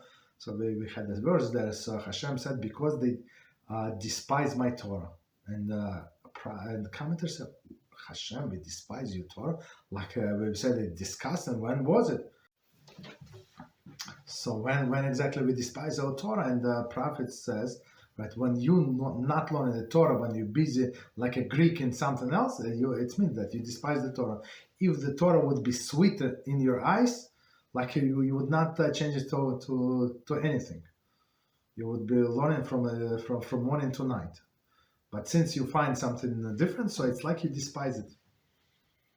You understand? So we also have always have to have like all the like end goal. Where are we going, and what is going to be asked on the final exam? Like for example, you getting ready for exam. You need to know you cannot learn all of the other subjects. Right, you have a exam on this subject, right? So you need to know at least like at least it's narrowed down, like what they're going to ask you. Maybe you can have a sample of what they asked last year or previous class. You understand? So, but we know exactly what they're going to ask us. We have this book Shulchan Aruch. So whatever we learn in our classes, it's exactly what they're going to ask us. What they're going to judge us. Right, so I had a class on Mondays. I have Mishnah class. I mean, very sophisticated things. Maybe we try to understand. We break our heads. But are they going to ask us about whatever we learned in this Mishnah? Only after Mashiach comes, because we learn in sacrifices. Okay, so I'm trying to learn sacrifices. Okay. So, but until Mashiach comes, it's not relevant. But whatever we learn in this class, it's 100% is going to be asked of us. 100%, whether they did it or not. So, other things. Okay, what else? Thank you, Rabbi. You're welcome. Next question on the board. Shalom, Rabbi. Question about Christmas. It's actually like 4 questions, so I'm gonna read it one by one. Number 1, how does one respond to many greetings of Merry Christmas? I feel uncomfortable responding it. Of course, we should not. And maybe I should send like every year like on Torah Anytime, they post exactly the same lecture. It's audio lecture with all of the sources, and Beezrat Hashem, we should find it. Maybe somebody else is going to find it. It's Rabbi Kellerman, like it's starting with K, and he gives this lecture like to college kids or something, right? And he gives like amazing presentation. Amazing, like all of the facts are there. So after, I would say we divert this question to his long answer. So once you listen to what happened in this day and what they were doing to the Jews and how we have been humiliated and killed and all of these other bad things, so you're going to be disgusted. You understand? And you'll find the words to stop them. right? So I in my office, so I would say I'm a religious Jew. Oh, happy holidays. I say thank you. So I would not tell them. And so normally what people do is happy holidays, happy holiday. Past 10 years or happy holiday season. I say thank you very much, thank you. So what would I wish them holiday season? No, I would not. I would not wish them a happy holiday season because holiday season is Yoshka season. So when before this day, so it was good because many people, it was half a work day for us. Many people would take off. I would never ever take off this day. Never ever. I would come to the office and before the New Year's, because January 1. So I would shine to escape when people somewhere when where people would leave for example, I think it was also half a day, maybe not, I don't remember. So I would go to the restaurant, go to outside when people leave, I would come back, so I'm still there, all my my things are still there, so do not wish all of this craziness, you understand? So and try to avoid, because why? Well when when you're going to hear what actually happened, you would be disgusted from 25th and from January 1st, what they were doing to our nation. Okay, and I offered to a few people, right? And some of they, I mean I sent, I don't know if they watched or not, but that's a proper way to do. Okay, don't be politically correct. Okay, of course they wish you a good holiday season. You say thank you. Okay, what else? Thank you, Rabbi. Well, Question number 2. What do you do with Christmas gifts from relatives? Kavod Harav has explained that we don't celebrate. okay, so you see that if it's specific for that day, that's the problem, where we cannot derive benefit, because it's deriving benefit from idol worshiping. And in this class, you're going to see how it's all started. This gifts. So gifts started I think it started in Rome. They were making Jews. They would obligated the Jews to give money. You know for what? For converting them to Christianity, and it was mandatory. That's how the gift started. The gift idea for this idol worship and how they started. So of course we have to destroy the gifts and send them back. Send no, I'm not celebrating. Please don't say spend money. It's idol worship. And so it's proper to say the idol worship. So as we said, with this class of Shmiras Haloshon, not to speak Lashon Hara, you have to be strong one time. You say, I'm different now. I was whatever I was, so I'm different now. It's idol worship. I want to send you the link. So, and if you know that person was sending you these gifts for past 10 years, 7 years, 25 years, so most likely he or she is going to send you again. So send them link. So please watch that. I cannot accept gifts. So please, thank you very much. Please understand. And here's the explanation. You understand? So I mean, be proactive. Do it in advance.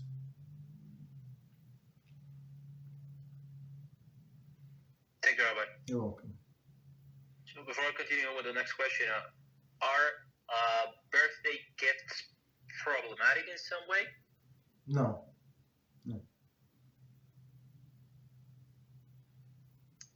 Thank you, Rabbi. You're welcome. This birthday gifts have nothing to do with idol worshiper. Idol worshiping. Okay, that's okay. Yeah. Thank you very much, Rabbi. You're welcome. Question number 3. Is it best to destroy old Christmas things? Yes, it was a part of Avodah idol worshiping. Yes. So meaning again, like with this immodest clothing, don't give to anybody. You understand?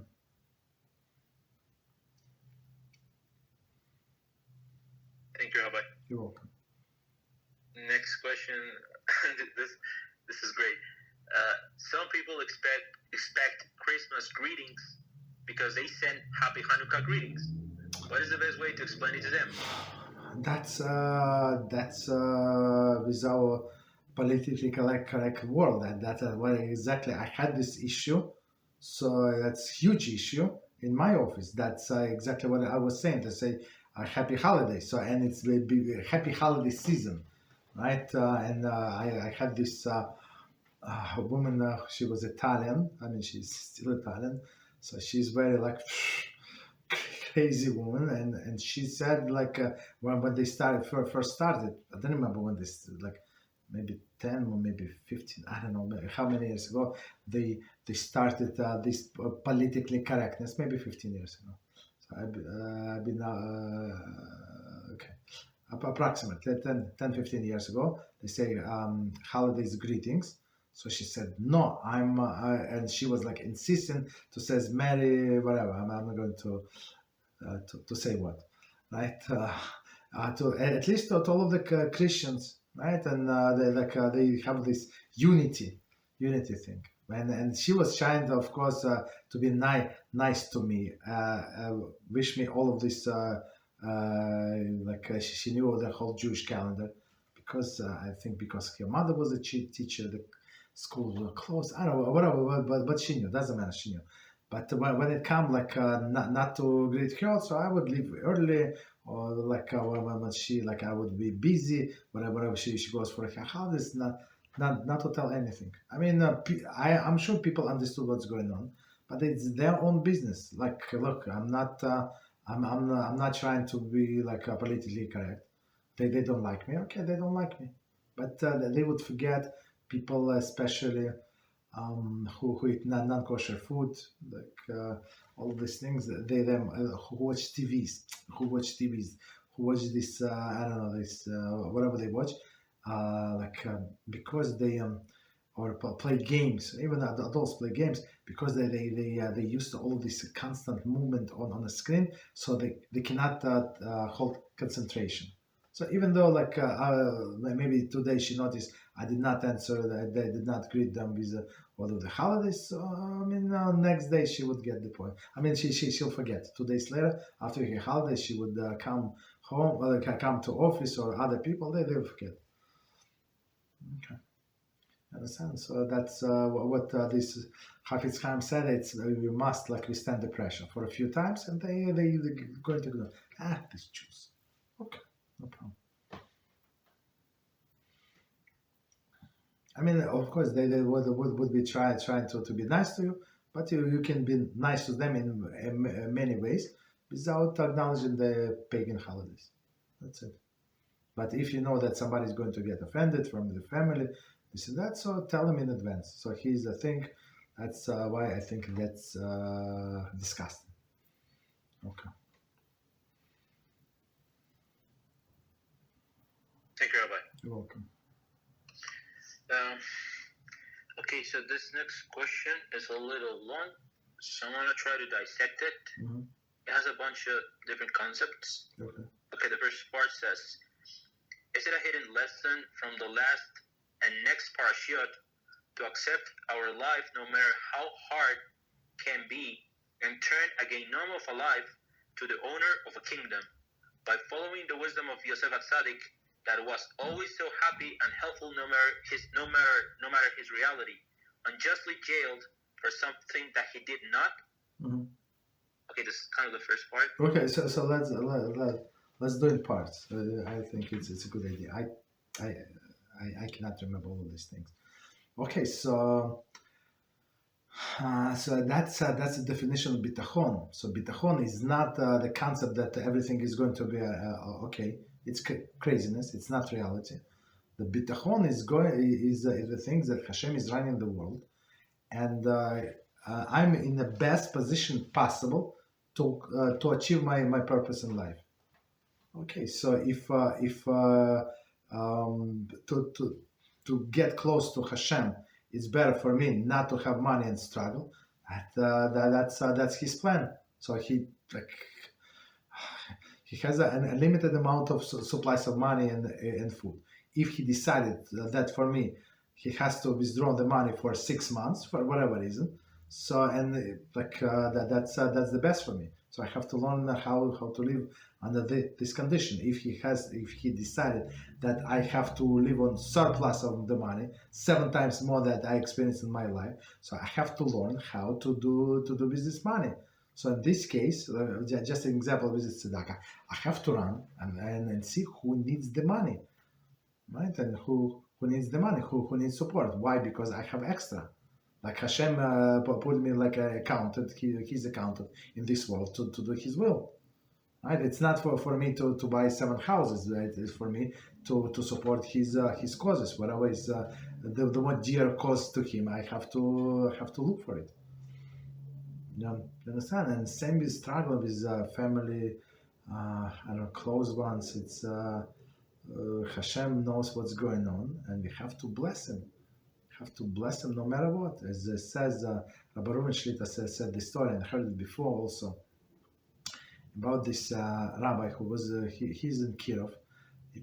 The story might be from 10 years ago or so. I think it was in Israel, and he was in Kirov for 40 years. Right? He did a lot of good, HaTzaddik, in his life and helped many people. And his son drowned, right, in a river somewhere, right? And it was a big levaya, a big funeral procession, and he went to his room in the morning and he could not he would not get out. So of course they could not proceed without him. Everybody's waiting 1 hour, 2 hours, 3 hours. After 3 hours, he went, right, all composed, of course. He was kind, and then he said Baruch Dayan Chayemes, right? Of course, with Hashem's name. That's blessing what we do when somebody dies or have bad news. And he said, okay, let's go. We have to do what we have to do. And he was not nervous. He was actually very happy. And some other people, some rabbis thought that maybe he's not well. And then he had a very good speech, very fiery speech on his son's funeral.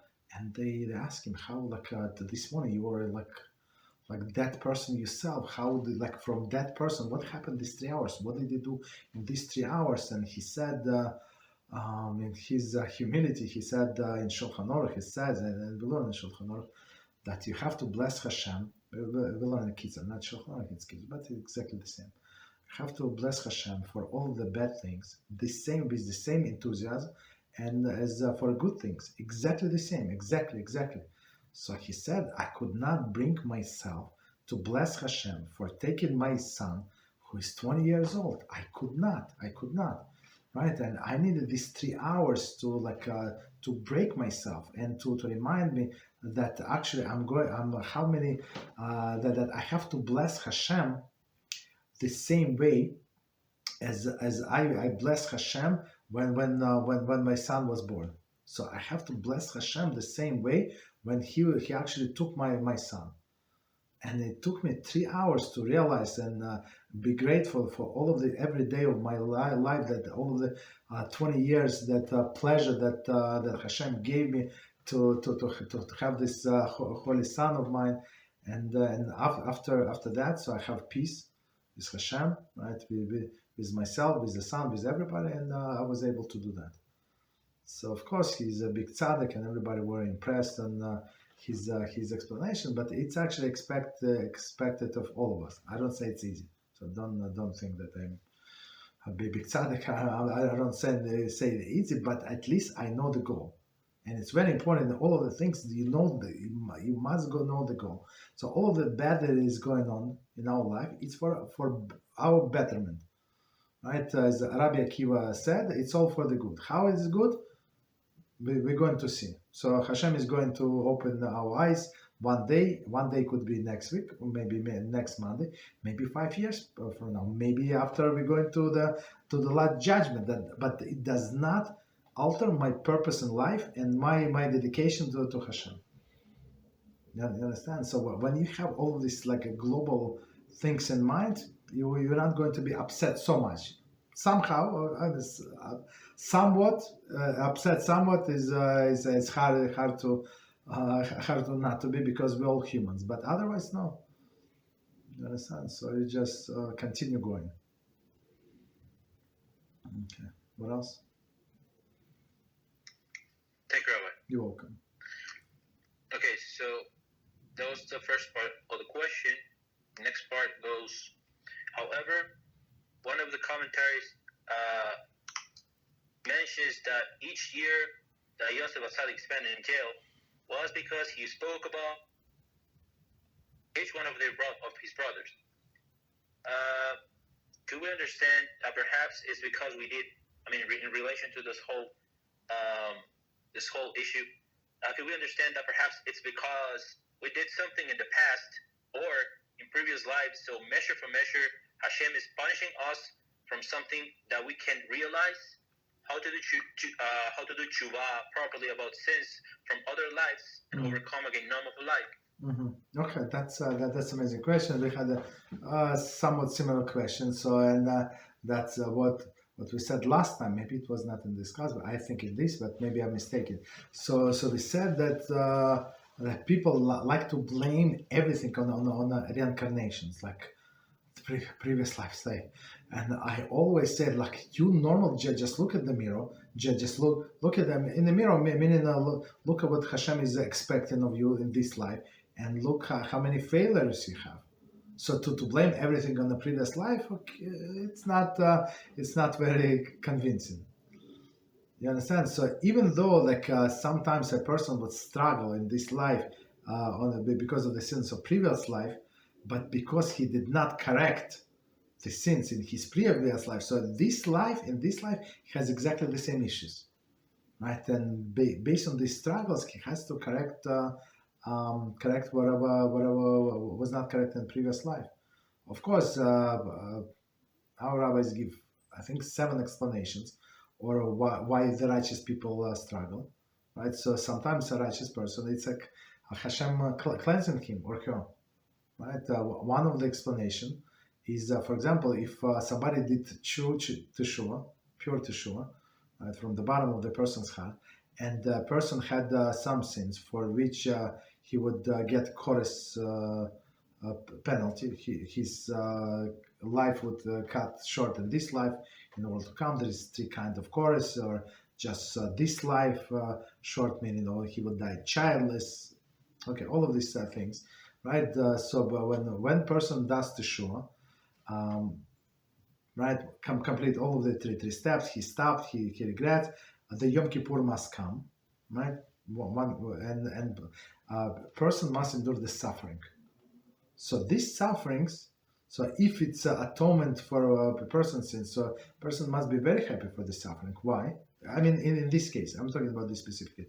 Why? Because he or she is not going to be punished in the world to come, right? And punishment in the world to come is much more severe than here. So whatever this lifetime I'm going to suffer, that's good for me.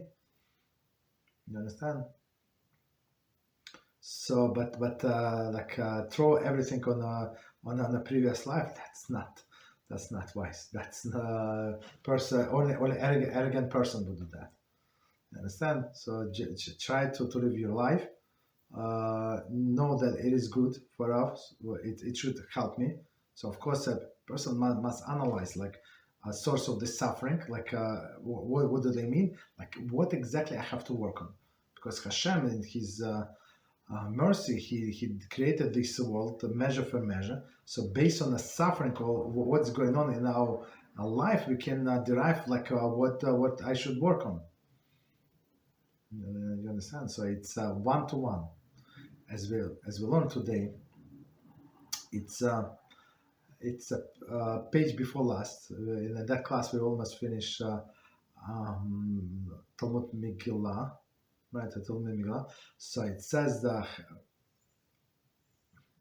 it's verse from the prophets. So Hashem said that not only they anger me with their sacrifices, which is useless, right? Because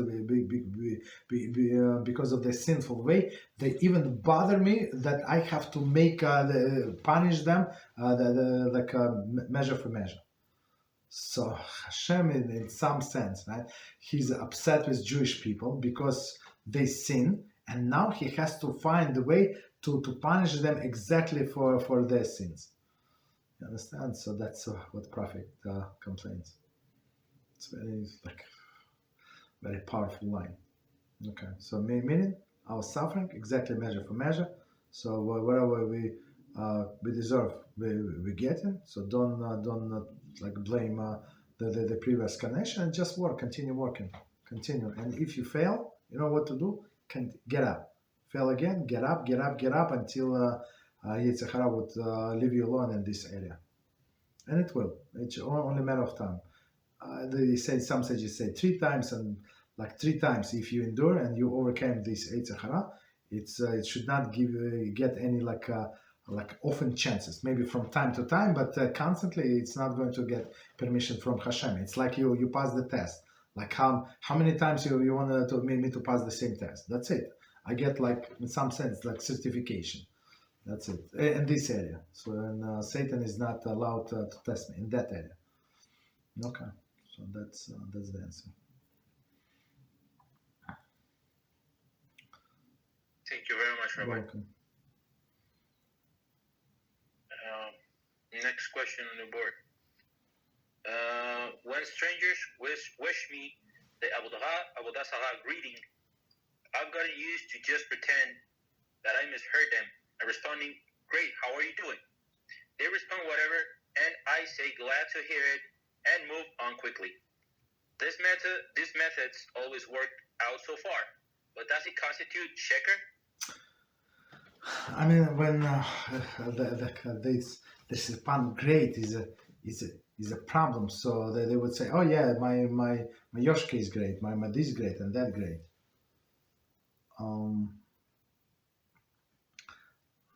So if on one hand, if it's the only way to avoid it, and because you need to be friendly with these people, so yeah, you can give totally random answer to whatever, right? They greet you. Oh, 1 second. By the way, I meant to ask you, how's your cat?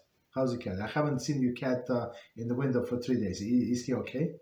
Like always, I don't have a. Oh, you don't have a cat? Sorry.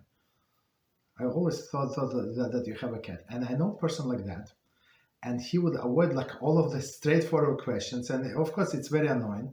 But other people find it entertaining, right? If you can say that straightforward, that I'm a different person. I know that you're my brother, you're my neighbor for past 17 years, but you know what, I'm different. So I'm trying not to use this Yoshka greeting or this greeting. So I'm trying to stay away. It's Avodah Zarah, so I'm different. So if you can say that, so maybe 1 time or 2 times they're going to leave you alone. But if it's going to create big issue, huge issue, like at work or something, maybe use this different tactics. But my approach, if it's possible to resolve forever and ever 1 time, I told it in 2 times, so it would be better. So people would leave you alone. They would see this crazy person. Who needs them?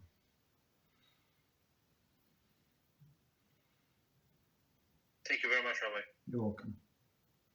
I think that was the last question on the board.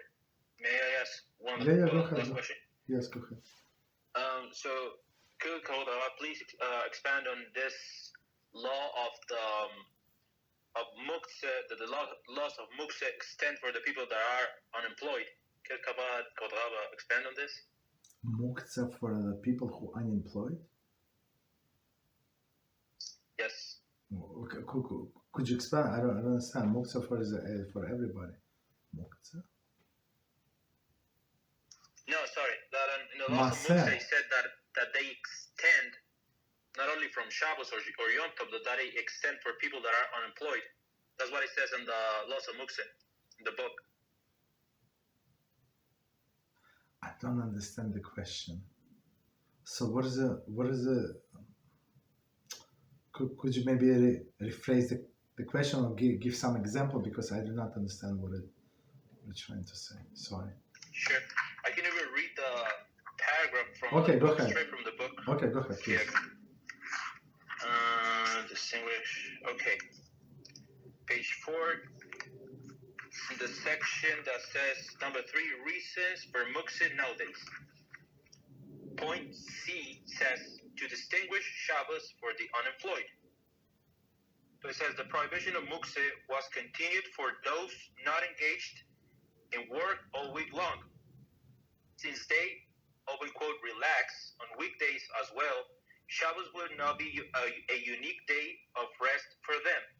In order to differentiate their Shabbos from their weekday, the laws of muktzeh were promulgated. That's what it says. Okay. So, all right. So he's okay. Now I got it. So to explain the question to everybody else. Okay. So we have 6 days, and we have 7 days is Shabbos. So on Shabbos it's a different day. So the different day. Well, how is it different? So we don't do many activities that we do during the weekdays, right? We don't do on Shabbos. For example, so this unemployed person, I would give maybe more like a better example. So somebody who is retired. So somebody who is retired, he does not have to go to work. He can get up anytime he wants, right? But okay, hopefully not. Hopefully he's going to go to prayers, but he can go to later prayers, and he can eat breakfast whatever he wants. All of these things, and right.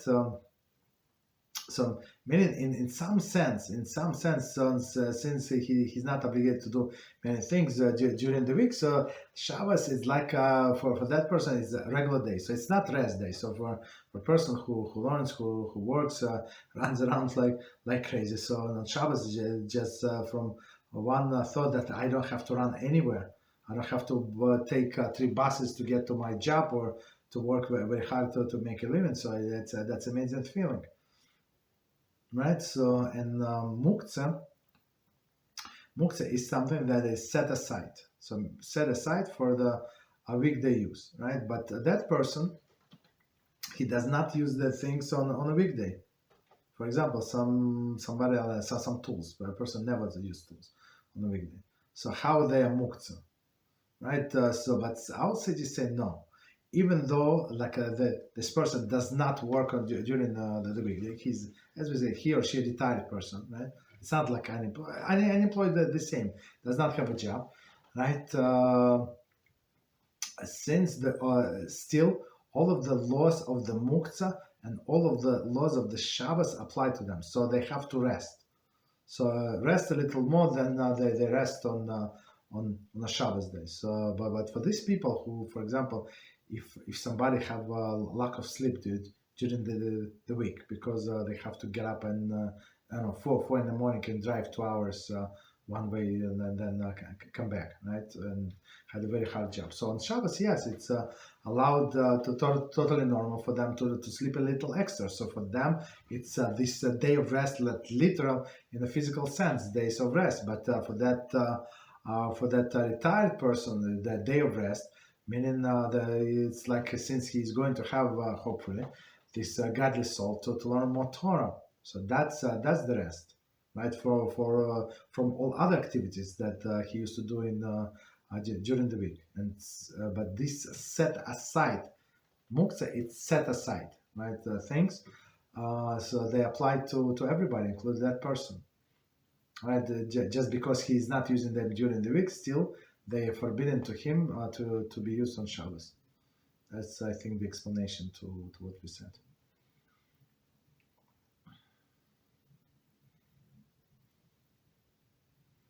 Thank you, Rabbi. Okay, you're welcome. So in regards to items that I don't know, keli, shemelachto, leisur, or the like, so what is the way this person has to interact with these items throughout the week, considering his situation? So is this like any different from Shabbos or? No. I mean, from on Shabbos, so there are a few categories. Just I'm going to give like only like a small introduction to the muktzeh, laws of the muktzeh. So one category is the muktzeh.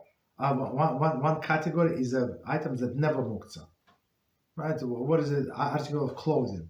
So even like in a summer, you have your winter coat or your winter hat. So it's not a muktzeh. So even though you're not going to wear it on Shabbat in the summer, it's still not muktzeh. So if you want to wear this winter coat, heavy winter coat, and give it back to your friend that you've borrowed in January and now it's July, yeah, there is no problem.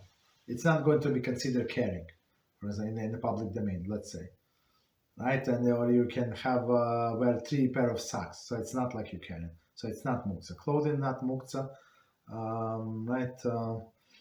Dishes not muktzeh. Does not matter if maybe there's some exception, maybe dishes that you have in your house that you for storage, but or some like display dishes that's an exception, but otherwise never muktzeh. That's the first category. Or like your chairs, whatever we need for Shabbos, it's never muktzeh. And second category is things that primary usage is forbidden, but secondary usage is allowed. And the classic example is the hammer.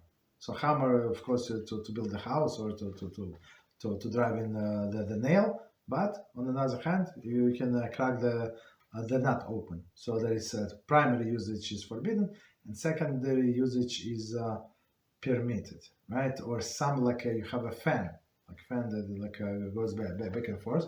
So primary usage is forbidden, right? But in this case, if you need so it's a different category. If you need a space, for example, space. So it is working in the summer. This fan is working, and you need to move to another place, because you need the air to be pushed, blown to the other part of the room. There is no problem. If of course don't pull from the plug and stuff like that.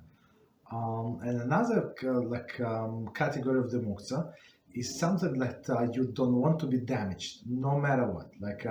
Even though technically there is practical usage for Shabbos, but for you it costs so much money, you don't want to be damaged. And the example that they give knife of the slaughter, right, the shoichet. So it's very very sharp, costs a lot of money. So of course technically you can cut a salad, you can cut a piece of chicken or something, you can cut meat with this knife. But of course the shoichet would not be very happy or very angry. So he does not want anybody to touch this knife, right? Because it costs a lot of money, like $3,000. To $2,000 for this knife. A lot of money for this knife. You understand? So even though there is practical applications, but he would not allow. So we cannot even move this thing, right? And other category, there is no practical usage whatsoever. So I have a key from car, or I have a key from my office. Right, so even key, if it's key from my house, it is not muktzeh, for example. But key from my office is a muktzeh, right? Or my computer is a muktzeh, my telephone is a muktzeh, my wallet is a muktzeh. You understand? So I cannot use. So that's summary what the muktzeh is. And muktzeh in some cases, some categories, we're going to get to it. Some there is a separate book. In some categories we can move if we need this place, right? We can move for the item benefit, right? To remove it because we're afraid that it's going to maybe get stolen, right? So somebody may get stolen, or it can be damaged from the sun, stuff like that, right?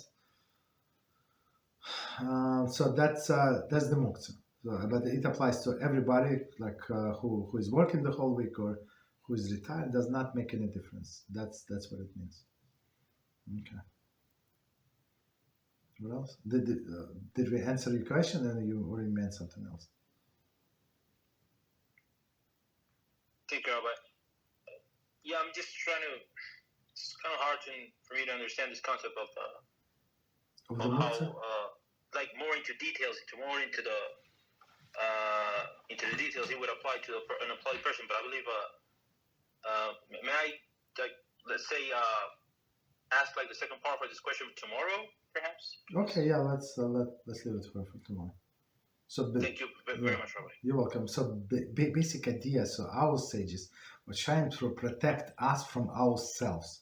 So we would not do all of this weekly activity and just enjoy it on Shabbos. So many people cannot relax.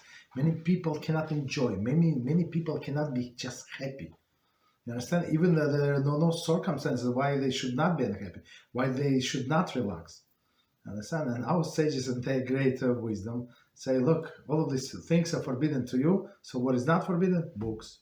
Learn Torah, be happy, eat, drink whatever you need to drink, whatever you want to eat, and be happy. Okay, so let's stop here. So please join us tomorrow. We're going to continue with the Kiddush HaShem. Thank you very much. Good night.